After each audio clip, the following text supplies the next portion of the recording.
Ош шаарынын так ортосунда өткөн Акбура дарыясына курулган жайкы сахна же болбосо подиум 2018 жылы ошол кездеги премьер-министр Сапар Исаковдун катышуусунда, ошол кездеги мэр Айтмамат Кадырбаевдун катышуусунда пайдаланууга берилген же болбосо кызыл тасмасы кесилген.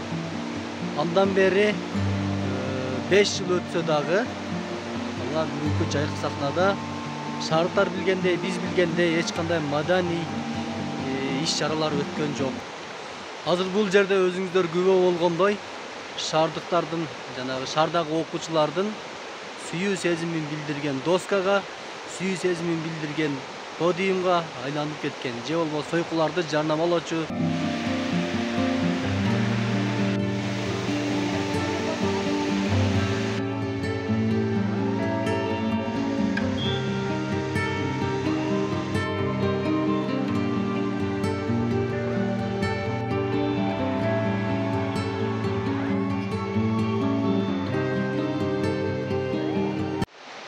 адашпасам бул жайкы сахнанын жанагы ошол мода көрсөтүүчү кыздар же болбосо моделдер, артисттер келип кийимин чечүүчү кана болсо керек деп ойлойм.